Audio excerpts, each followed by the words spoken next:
This is Movie Time. Leslie Mitchell reporting.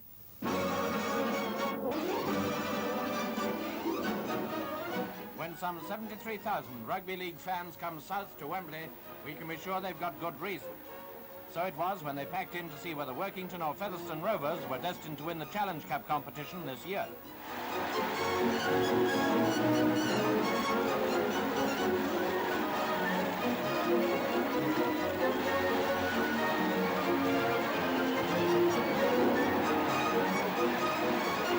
Mr. Anthony Eden, the Foreign Secretary, strictly neutral on this occasion, I imagine, was there to meet the teams.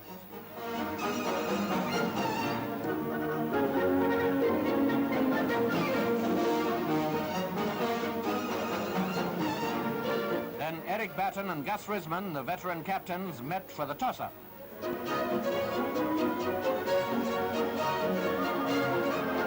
Workington, wearing white shorts, kicked off, and a match that proved to be full of drama got going.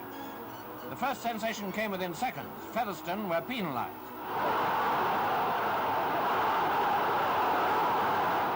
Workington's skipper took the kick, and his team were 2 up.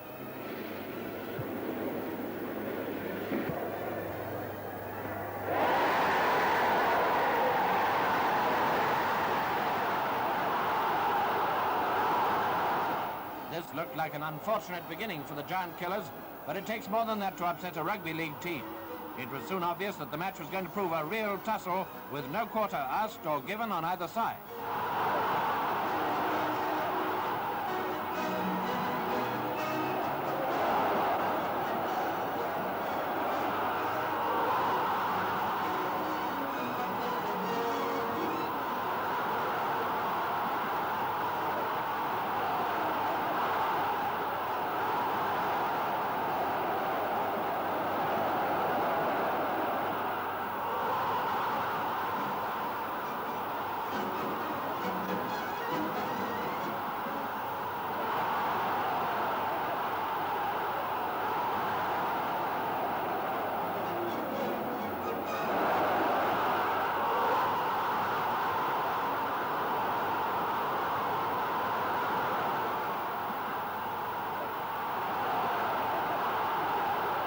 After 15 minutes play, Workington started a nice passing movement.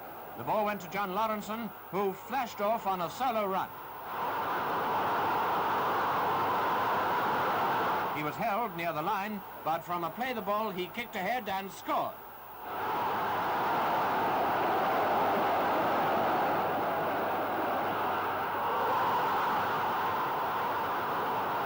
Gus Risman improved the try, and Workington led by 7 points to 0.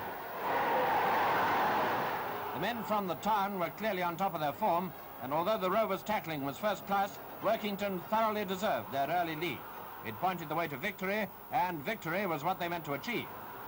It was, however, anything but a walkover at this stage, and Featherstone fought back fiercely.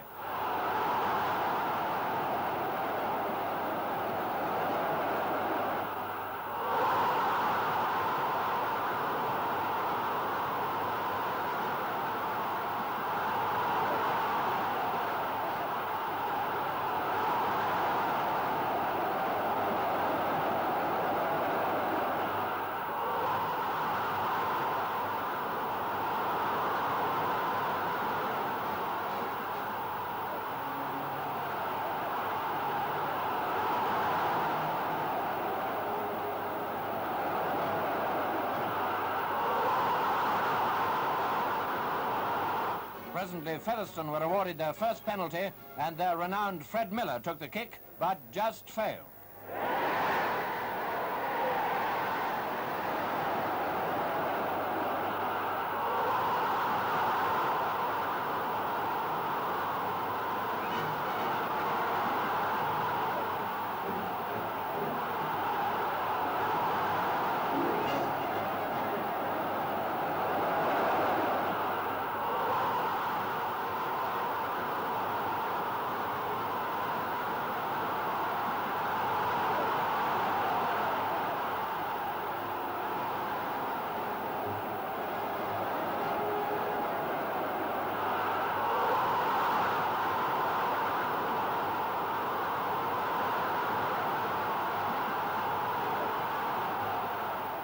Nevertheless, Rovers' first score was a penalty kicked by Miller.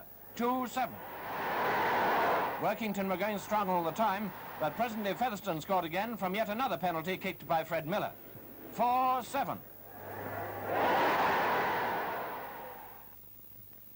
Featherstone still going all out to draw level, but Workington still in front.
Half-time gave spectators as well as players a breathing space, and I should think they certainly needed it, for one thrill had followed another all through the match, and so it was to be in the second period. In this long-length picture of the great encounter, specially produced for this theatre, Movietone cameras are focused on every highlight. From the kick-off, Featherstone were resolved to get on terms. They were certainly up against a very tough proposition, but they did in fact succeed in drawing level not very long after the resumption.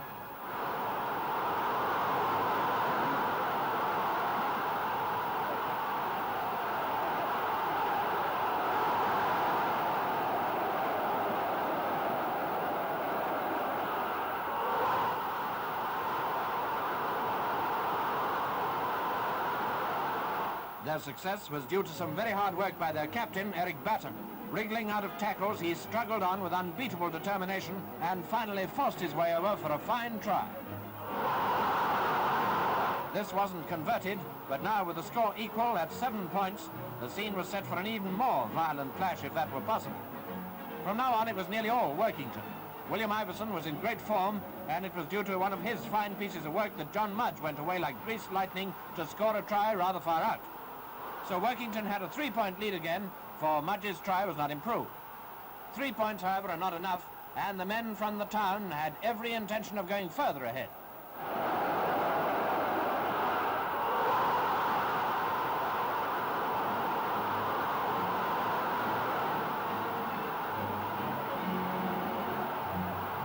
One of the most spectacular efforts of the day was John Lawrenson's brilliant interception. Away he went on a 70-yard run that outstripped all the Rovers in hot pursuit. He touched down neatly between the posts. The kick that followed was child's play for Gus Risman. 15-7. Workington were right on top now, and it was obviously only a question of time before they'd increase their already healthy lead. Workington's last try came when Tony Paskin sent George Wilson away for an unconverted corner try. 18-7, and the cup virtually in the bag.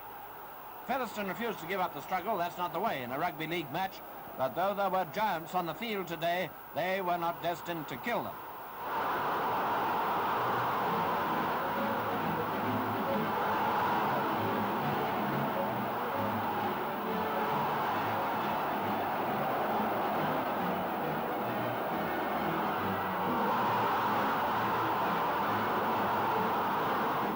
near the end, when Ray Evans went away for Featherstone, many thought he grounded the ball before crossing the line, but the try was allowed. Anyway, it was a handsome and well-deserved victory for the town after a very fine match.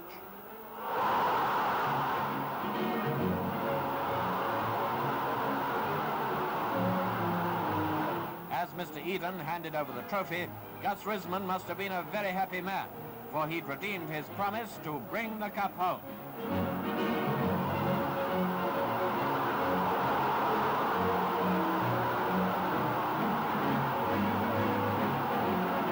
One word of advice to the team, however, do be careful of that cup. Workington may well want it again next year, and it does seem a bit fragile.